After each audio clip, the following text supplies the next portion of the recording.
Rahmetli Sadun abi bütün dünya denizlerini dolaşıp işte Gökova'ya geldiğinde Okluk koyunda bir deniz kızı heykeli taşın üstüne yaptırmıştı. Çünkü onun için orası cennetten bir parçaydı. Yani dünyayı gezse de asıl cennetin Gökova olduğunu söylüyordu. İşte onun ölümünden sonra cennetin ikinci sınırında biz bu heykelle anlatmaya çalıştık. Hani nasıl Çanakkale geçilmezse bizim için de Kissebükü, Alakışlabükü, Adalıyalı geçilmez. Şimdi nereye götüreceksin?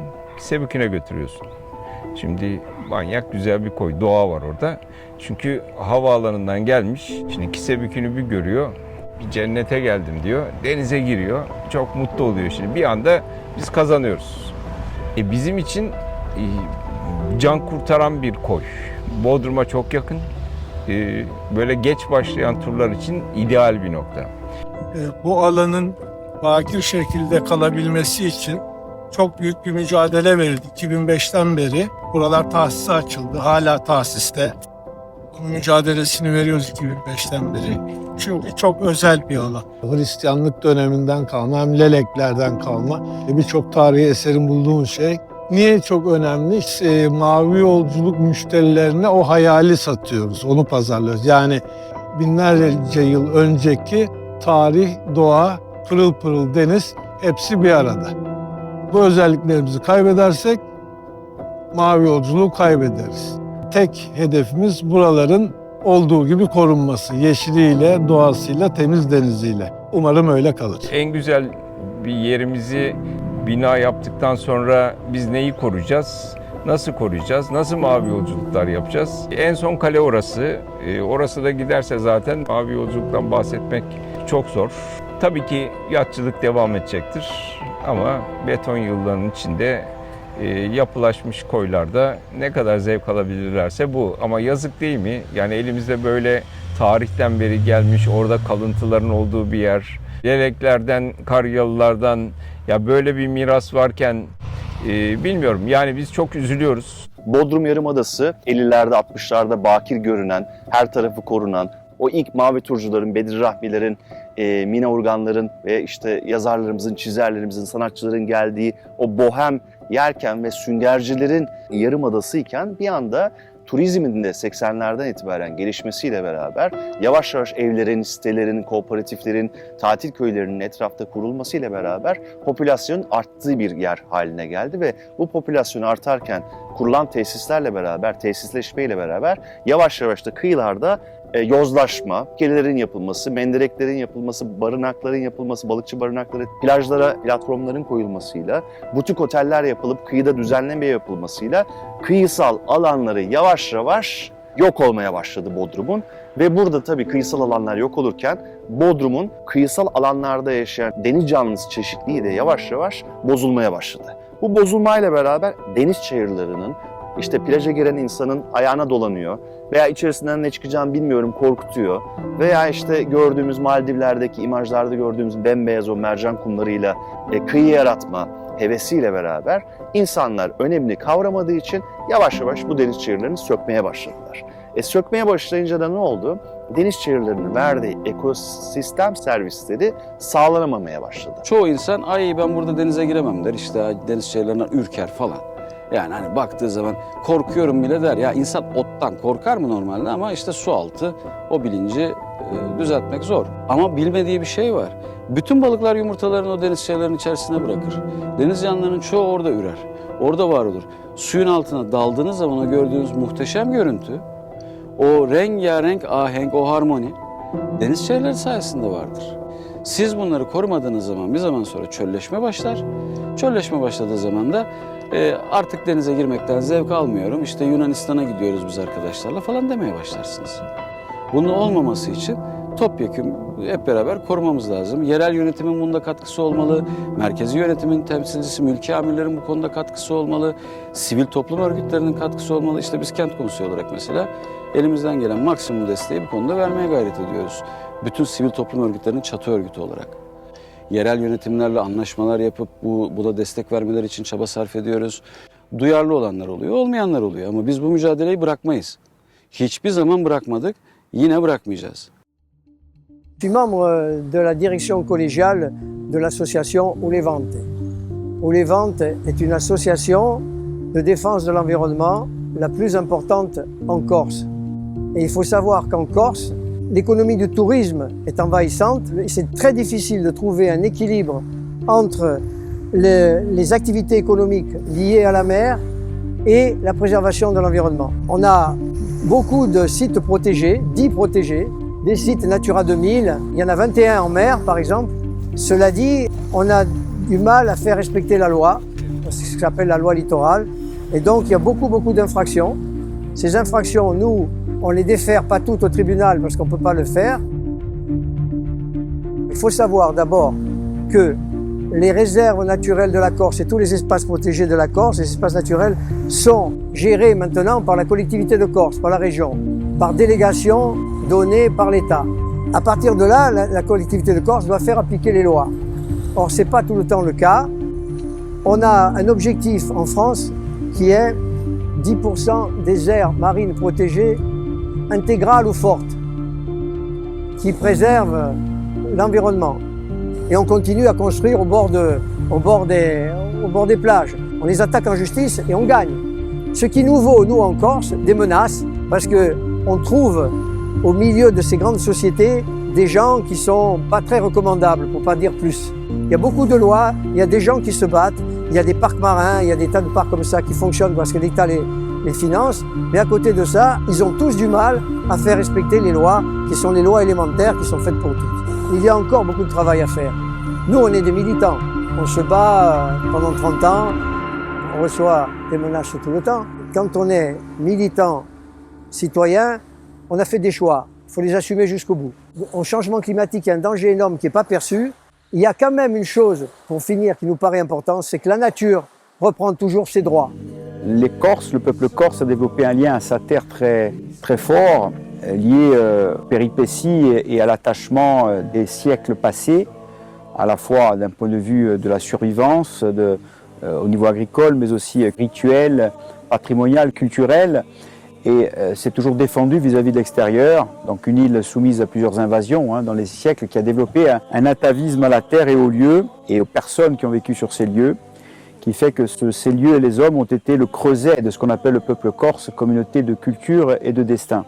Il y a eu plusieurs statuts particuliers qui ont été le fruit des avancées politiques et démocratiques demandées par les Corses durant les 40 ans passés, puisqu'il y a eu un premier statut en 1982, puis un autre en 1991, qui ont permis d'avancer sur le terrain de certaines compétences, dans le domaine du tourisme et de l'environnement notamment, pour essayer d'avoir la maîtrise d'un développement touristique qui soit plus harmonieux et économiquement viable. Néanmoins, effectivement, ces compétences sont à règle de droit législatif constante, et c'est là où le bas blesse, puisque sans avoir les moyens de la fiscalité, notamment de la gestion de la fiscalité des sites touristiques, et sans avoir les moyens de maîtriser la régulation sur le foncier, qui fait l'objet de beaucoup de pressions immobilières, on arrive à freiner un certain nombre d'agressions, on arrive à essayer de réguler un petit peu, mais si nous n'obtenons pas l'autonomie législative, cela va être compliqué dans l'avenir vu la pression extérieure. Un de nos problèmes majeurs au sein du Cap Corse et ce qu'on peut voir au niveau des effets sous-marins, c'est la surfréquentation de l'île. C'est vrai qu'en période estivale, on observe beaucoup plus de navigation, donc les espèces, par exemple les cétacés et les dauphins, ont tendance à fuir les bords de côte, donc on les observe beaucoup moins, alors qu'au printemps et en hiver, on observe tout un tas d'autres espèces. Les herbiers marins en Corse, ils sont menacés par un certain nombre de pressions, donc des pressions d'origine mécanique, donc principalement liées à l'ancrage, au chalutage des bateaux de pêche. C'est le cas sur certaines zones de Corse, pas sur l'ensemble du littoral. L'objectif, c'est d'étudier l'ensemble de ces pressions d'ancrage qui impactent les herbiers, notamment comprendre un petit peu les mécanismes aussi de séquestration du carbone, comment l'impact de certaines pressions vont générer des perturbations sur le stockage du carbone dans ces écosystèmes, donc à plus ou moins long terme, et également aussi de caractériser les pertes de services écosystémiques qui sont associées en termes de biodiversité marine, en termes de ressources économiques pour l'ensemble du secteur socio-professionnel. Je suis plongeuse professionnelle et je dirige le centre de plongée et d'apnée Corsica Sum basé au Vieux-Port de Bastia. Et en tant que représentante des plongeurs professionnels, des structures professionnelles de plongée, nous assurons le rôle de sentinelle, avertir les scientifiques lorsqu'on voit des espèces invasives ou le signalement d'engins de pêche perdus. Il est essentiel pour nous de continuer à préserver les fonds marins et à éduquer nos plongeurs dans cette direction-là. Nous essayons d'éduquer nos plongeurs à avoir un comportement respectueux des fonds marins, c'est-à-dire bien entendu ne rien prélever, ne rien toucher si possible et être observateur responsable en limitant aussi notre impact sur le milieu. Nous éduquons aussi les jeunes enfants dès 8 ans à la préservation des fonds marins en organisant régulièrement des collectes de déchets trouvés au fond ou d'engins de pêche ou microplastiques. Kamunun bu konuda yeterli bir bilinç seviyesinde olmadığını görüyorum. Deniz çayırlarını hala bir kirlilik olarak gören, denizdeki önemini, deniz ekosistemindeki öneminin farkında olmayan çok ciddi bir kitle var. Sürekli kamuoya empoze edilen bir plaj görüntüsü var. Beyaz kumlar doğaya aykırı bir durum. En azından bizim Türkiye'deki kıyılarımızda böyle bir fotoğraf söz konusu değil. Yani orada o ekosistemde bu kadar önemli deniz çayırlarını temizlemenin neticesinde aslında bindiğimiz dalı kesiyoruz. Oksijen salınımında önemli bir yeri olan bir bitki örtüsünü ortadan kaldırıyoruz. Ve bunu anlattığımız zaman hayretle dinliyorlar. Bilmediklerini fark ediyorum. Belki de bu konuda bizlerin de ekstra bir çalışma yapması gerekir diye düşünüyorum. Deniz çayırları sayesinde buradaki balık nüfusu, endemik türler varlıklarını sürdürebiliyorlar. İstilacı türlerin etkisiyle zaten tehdit altındalar. Biz de bu deniz çayırlarını koruyarak nasıl daha da artmasını hatta sağlayarak nasıl biyoçeşitliliğe katkıda bulunabiliriz, insan etkisini minimuma indirebiliriz. Zaten iklim krizinin ve ekokırımın etkisi çok büyük. Bunların önüne nasıl geçebiliriz bir nebze derdiyle bir takım projeler geliştiriyoruz. En son gelişen projelerden bir tanesi de Project Posidonia. Bize deniz çayırlarıyla ilgili doğru fikirleri, doğru bilimsel doneleri veriyor. Biz de buna ilişkin toplumsal farkındalık yaratmak için çaba sarf ediyoruz.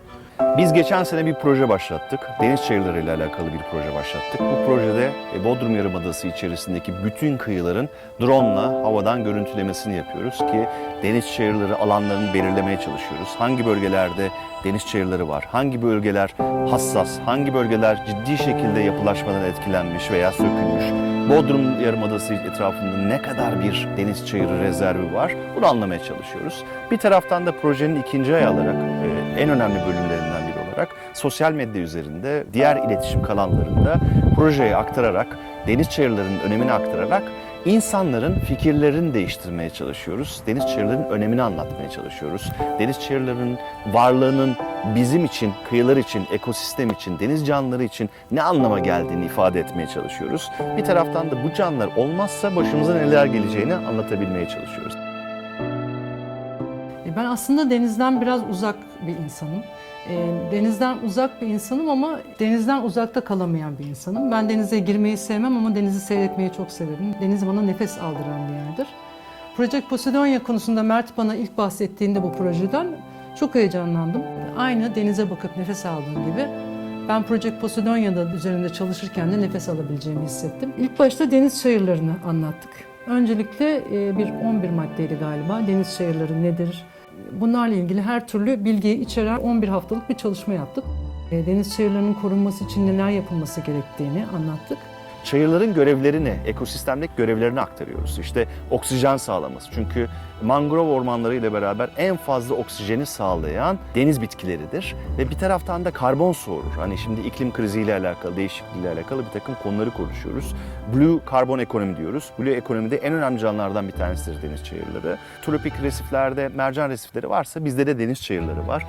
Bir yıldır biz her hafta 4 tasarımla ilerliyoruz ve bu süre içerisinde ben de bilgimi çok artırmış oldum. Mesela iklim krizi açısından deniz çayırlarının bu kadar önemli olduğunu bilmiyordum ben. Ben Akbelender'in işinde de 3 yıldır aktif olarak yer alıyorum. Mesela orada biz bir ormanı korumak için çok büyük bir çaba sarf ettik. Çok önemliydi. Ama ben bu projede gördüm ki su altında da ormanlarımız var. Balıkçılığı destekliyor. Çünkü balıkların yavrularının içerisinde barınmasını sağlıyor, üreme alanı sağlıyor. Büyük balıklar için ve küçük balıklar için de, diğer canlılar için de besin sağlıyor, av alanı sağlıyor. İşte kıyılarındaki erozyonu engelliyor, dalgaların o enerjisinin kıyıya yansımasını engelliyor ki mercan resiflerinin yaptığı görev de budur. Aynı şekilde turizmi destekliyor. Turizmi nasıl destekliyor? Berraklaştırarak suyu. İşte çok karmaşık bir yapısı vardır. Şimdi Akdeniz'e endemik Posidonya deniz çayırlarının karmaşık o kökler, yapraklar ve bitkiler uzar yukarıya doğru ve partikülleri trap eder. Yani onları içerisinde alır. Böylece denizin temiz kalması sağlar. Project Posidonia'da kesinlikle suyu yansıtmak istedim. Suyun berraklığı, suyun temizliği, suyun nefes aldıran özelliğini ben Project Posidonia'da yaptığım tasarımlarda yansıtmak istedim. Projenin kimliğini yaratmak istediğimde ilk olarak deniz çayırlarını çizerek başladım. Birkaç farklı deneme yaptım ama beni tam olarak tatmin etmedi. O sertlik, çayırların su içermeyen havası beni bir türlü memnun etmedi. Sonrasında sulu boya özellikle çizimler yapmayı denedim. O gerçekten benim istediğim özelliği verdi diyebilirim. Su altındaki o ferah, berrak deniz çayırlarının sağladığı o ortamı yansıtan bir görselleştirme olması için ben sulu boya ile devam ettim. Konu kısmı beni pek ilgilendirmedi. O kısmı Mert hallediyordu ama tabii bazen oturup tartıştığımız orada. Hani bunu mu yapalım, şunu mu yapalım. Ben de kendimi çok rahat hissettim bu konuda. Çünkü yanımda bir bilim insanı var. O bana bilimsel olarak metinleri veriyor. Ve ben ona uygun tasarımlar yapıyorum. Bu şekilde devam ettik. Renkler, en çok sevdiğim renkler mavi, yeşil, biraz çayırların uçlarına doğru hafif sarılaşan renkler. Balıklar mor, hafif griler. Yani aslında bence güzel bir renk skalası oldu. Hem denizin o engin maviliğini yansıtması hem de Posidonia'nın su altı yaşantısına kattığı o yeşil güzel ortamı yansıtması açısından bu iki rengi ana renk olarak tercih ettim.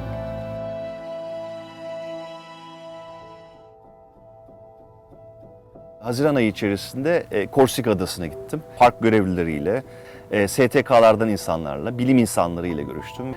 Bodrum'la Korsika arasındaki benzerlikler üzerinde konuşma fırsatı buldum. Bu benzerlikler çok etkileyiciydi. Korsika, Akdeniz'in batı tarafında, Bodrum doğu tarafında iki ayrı turizm noktası. İkisinin de en büyük geliri turizm.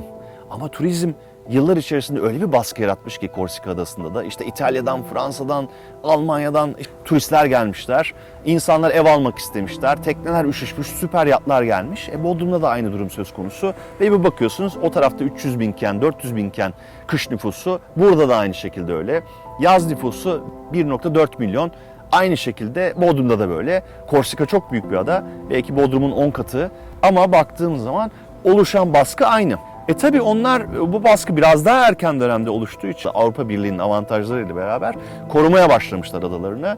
Demişler ki bu alan koruma alanı, bu alan rezerv alan, bu alanda koruma alanında kimse çapa atamaz, kimse duraklama yapamaz. Burada kesinlikle balıkçılığa kapalı alandır. Bu taraf rezerv alanıdır. Eğer buraya geleceksen tonoz koyduk, bu tonoza bağlanacaksın.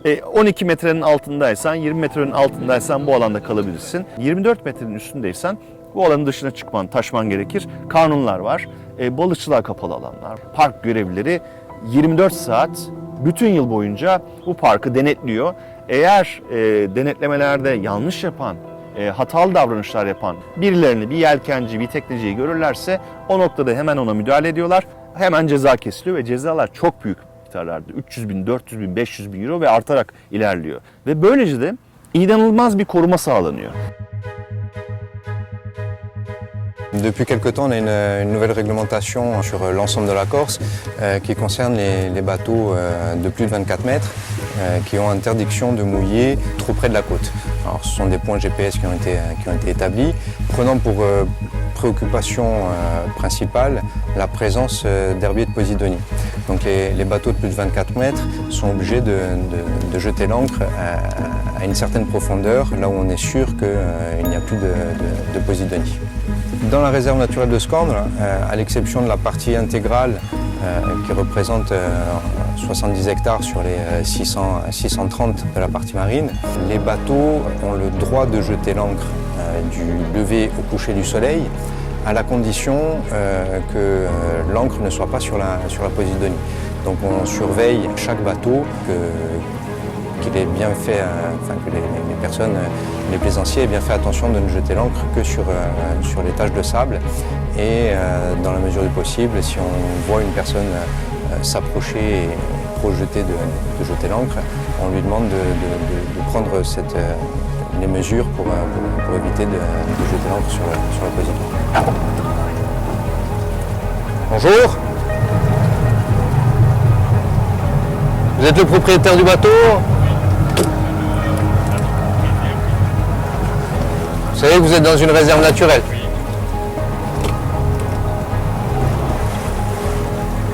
En fait, vous êtes sur un herbier de Posidonie, là. Vous avez jeté l'ancre sur la Posidonie. Ce qui est une infraction et encore plus grave en réserve naturelle. Je vais vous donner tous les outils pour que ça n'arrive plus. Oui.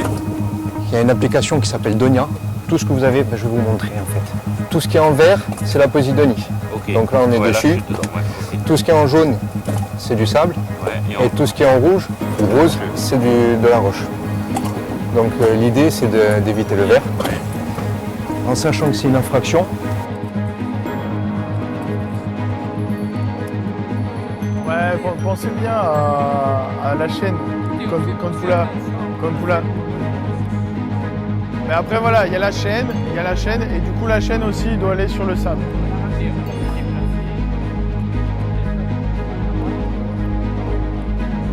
Ouais, même là, regardez, parce que là, vous avez une belle tache de sable. En fait, il suffirait que vous mettez bien l'aplomb, vous faites... Vous savez, quand on enlève la chaîne, on avance sur le bateau. C'est ce qu'il faut faire. Alors qu'est-ce qu'il faut faire? Le bateau, il faut trouver... Non, il y a du sable partout. Vous avez l'application Donia? Tout simplement, vous utilisez cette application. Sachez que dans toute la Méditerranée française, c'est interdit de mouiller sur les herbiers de Posidonie. Interdit.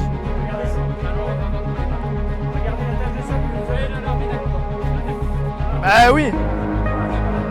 Là, on a un navire qui mouille dans la Posidonie, donc qui dit savoir dit avoir fait attention de mouiller dans le sable.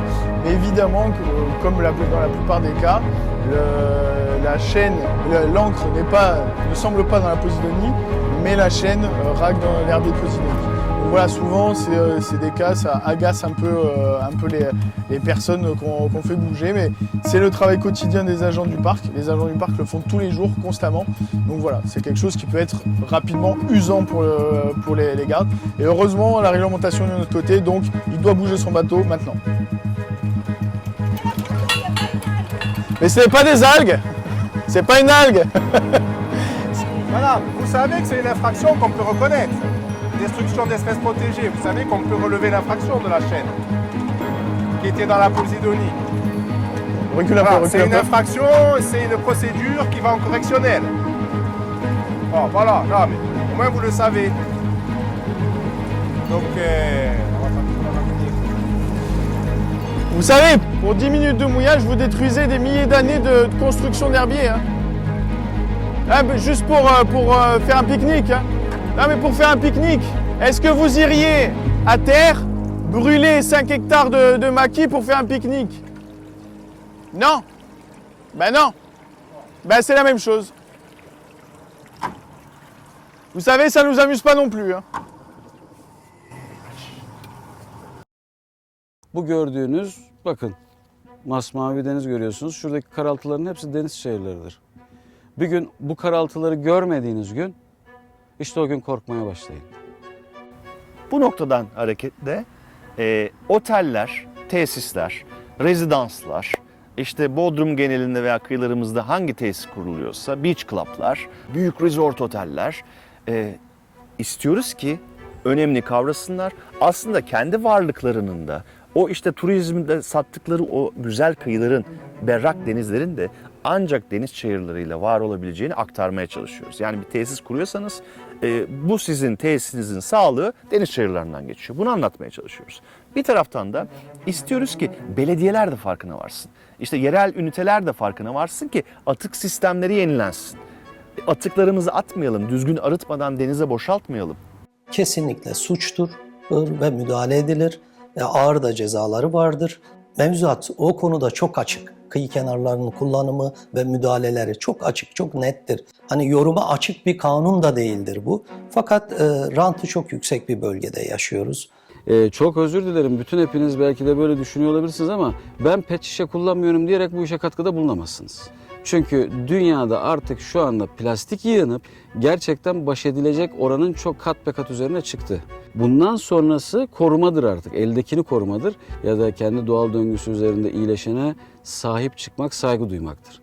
Bizim kendi bölgemizde, kendi kapımızın önünü süpürerek yapacağımız şey buradaki profesyonel olarak teknecilik yapan, tekne turizmiyle uğraşan ya da özel tekne sahiplerinin çoğuna en basit örnekte deniz çayırlarının olduğu bölgelerde, bu havzalarda nasıl davranmaları gerektiği konusunda bilinçlendirme çalışmaları yapmamız gerekir ki şu anda bunlar yapılıyor zaten. Ama aslında hedefimiz bu bölgeyi korunan bir alan yaparak yeni nesil tonus sistemlerini devreye sokmak ve teknelerin oraya demir atmamalarını sağlamak. Çünkü attıkları demirle suyun altındaki bütün çayırları tarıyorlar ve o kadar çok tekne geliyor ki kıyılar, denizin dibi her yer pislik içinde. On est ici sur la plage du Laude. La plage du Laude, c'est une plage sur laquelle il y a un balisage qui a été réalisé. Ce balisage, c'est pas n'importe quel balisage. C'est un balisage qu'on appelle de moindre impact. C'est-à-dire qu'on va surélever la chaîne et on va mettre des supports au niveau du sol qui sont adaptés au substrat en présence. Et du coup, on va essayer d'éviter les impacts sur le fond marin. Donc le parc accompagne les communes de deux manières pour mettre en place ces bouées. Tout d'abord d'un point de vue technique et ensuite d'un point de vue financier puisque le parc va financer ces opérations. Le principe est très simple, il suffit d'avoir un corps mort qui va être au fond, qui est, comme je l'ai dit juste avant, adapté au substrat, une chaîne qui va être surélevée avec une bouée de subsurface et enfin on va avoir la bouée de surface. Ça permet en parallèle de la stratégie mouillage du parc qui consiste à mettre en place de nouvelles règles pour gérer au mieux le mouillage des navires, ça consiste également à avoir une vision homogène sur tous les objets qui vont être mouillés en mer. Là par exemple, on va essayer de s'approcher d'une bouée. On peut voir ici le système de mouillage. Là on voit bien les deux bouées de subsurface et on voit que la ligne ne touche pas le fond marin. Il y a une sorte de U qui se fait et qui permet d'éviter le ragage en fait, tout simplement. Eğer sen koruyabilirsen belli rezerv alanlarını, vahşi yaşam alanlarını, kıyılarını, deniz alanlarını koruyabilirsen kazanıyorsun. Nasıl kazanıyorsun? Turizm anlamında kazanıyorsun. Turizmin devam ediyor. Çünkü suların berrak kalıyor. Balıkçılık anlamında kazanıyorsun. Balıkçılık devam ediyor. İşte biz de bunun için BEAP Blue Excel projesini başlattık. Deniz çayırlarıyla alakalı, çevreyle alakalı, ekosistemle alakalı, bu dünyadaki yaşam biçimimizle alakalı bir mesaj vermek istiyoruz. Deniz varsa biz varız, deniz çayırı varsa biz varız, onlar yoksa yokuz. İşte bunun için Blue Excel önemli, Project Poseidon önemli. Biz bunların hepsini başarmak istiyoruz. Projeler genelde ortada bir sorun varsa varlar. Yani anlamlı bir proje yapmak istiyorsanız ortada gerçekten anlamlı bir sorun olması gerekiyor. Ve biz burada bir sorun keşfettik. Kıyı kenti, deniz kenti olan ve deniziyle ön planda olan bir kentin deniz koruması alanındaki faaliyetlerinin çok az olduğu yolundaydı. Bodrum Belediyesi dip temizliği yapıyor her sene. Bu çok güzel bir çalışma. Buradaki verilere baktığımızda görüyoruz ki en çok kirletilen yerlerden bir tanesi aslında akvaryum koyu. Ve bu alanın olduğu yer hassas bölge, yani korunması gerekli hassas bölge olarak bakanlığımızca belirtilmiş bir alan.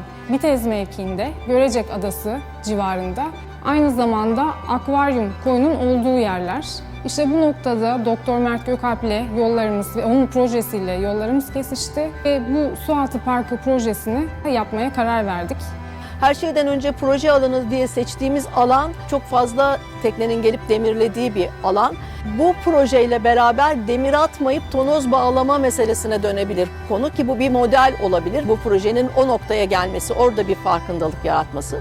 Bir de sanatla denizde çok güçlü iki tane eleman ve bu iki elemanla birlikte bir mesaj vermek, işte kapalı salonlarda insanlara broşür dağıtmaktan, seminerler vermekten çok daha etkili olacağını düşünüyorum. Bu sorunu bizimle beraber o Akdeniz kıyısında yaşayan diğer ülkelerin de olduğunu fark ettik. Çok güzel bir işbirliği doğdu. Bu işbirliğinin bizim ülkemize, denizimizde bize faydası olacağını düşünüyorum ve onların tecrübelerinden yararlanıyoruz. Nous avons ici en Turquie, dans cette région particulièrement, dans la région de Bodrum et de Muğla, très clairement une prise de conscience qui est en train de se faire sur l'évolution de la nature, une évolution qui va dans le mauvais sens.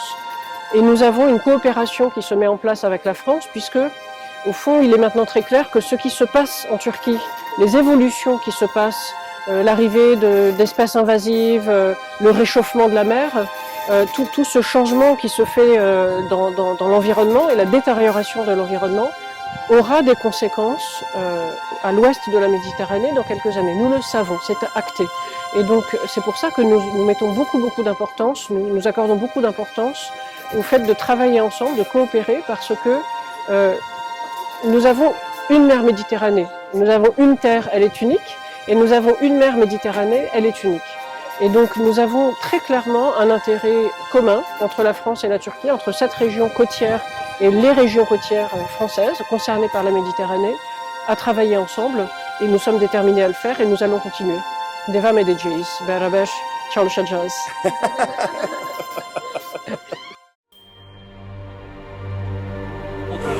İkincisi gerçekleşen geçtiğimiz yıl 12 Haziran'da oksijen temasıyla, bu yılda 15 Ekim'de Tırhandiler ve Batıklar temasıyla gerçekleşen Blue Excel Art'ın ikinci etabının açılışında çok güzel bir törenle, aşağıda aslına bakarsanız bizler dalış ekibi olarak kurdelemizi kestik. İkinci etabı açtık. Sağ olsun Sayın Büyükelçimizin işbirliğiyle beraber çok güzel eserler katacağımıza inanıyoruz.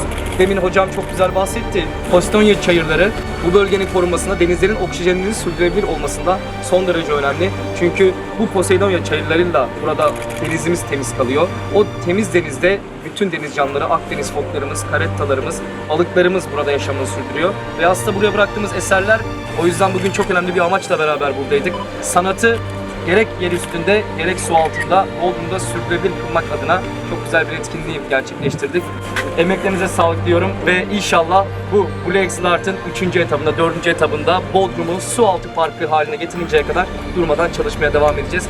Bu tür projeleri çok güzel çünkü ekolojiyle, sanat ile, deniz ile ve eminim ki gelecek yıllar, gelecek zamanlar daha fazla bu tür projeleri yapacağız. Evet, bu türlü projelere devam edeceğiz. Özellikle Poseidon çayırlarının korunması için, deniz ekosisteminin biyoçeşitliliğinin korunması için ben sivil toplumla belediyelerin, kamu kurumlarının ortak çalışmalarının ve uluslararası platformda da bu çalışmaları genişletmelerinin çok önemli olduğunu düşünüyorum.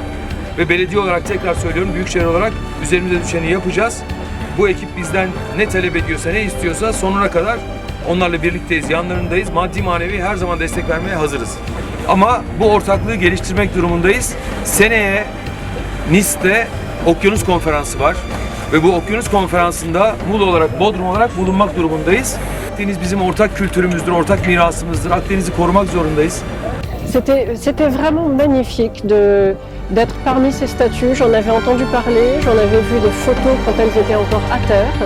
Et là, les découvrir sans l'eau, sous l'eau, les découvrir avec vraiment cette amitié franco-turque que nous avons symbolisée avec des drapeaux. On a fait vraiment une inauguration sous-marine et c'était un moment vraiment très magique. À un moment, notamment, j'ai vu des petits bouts comme ça, les uns derrière les autres, blancs. Et il m'a fallu un petit peu de temps parce que j'étais dans l'émotion de la découverte. Il m'a fallu du temps pour comprendre que c'était les arêtes d'un poisson géant. C'est une sculpture qui représentait les arêtes de poisson. Et évidemment, le message est tout de suite évident et c'est quelque chose qui était très très fort pour moi, cette découverte de ces statues sous-marines. Et puis il y a eu danse sous-marine de Zia, extraordinaire, attachée par un harnais et qui libère toute sa volonté, qui libère vraiment cet amour de la nature sous l'eau. C'était un moment extraordinaire. Je ne sais pas si d'autres danses sous-marines existent. Pour moi, c'était la première fois, une première, d'être comme ça, paisiblement sous l'eau, à assister à cette performance.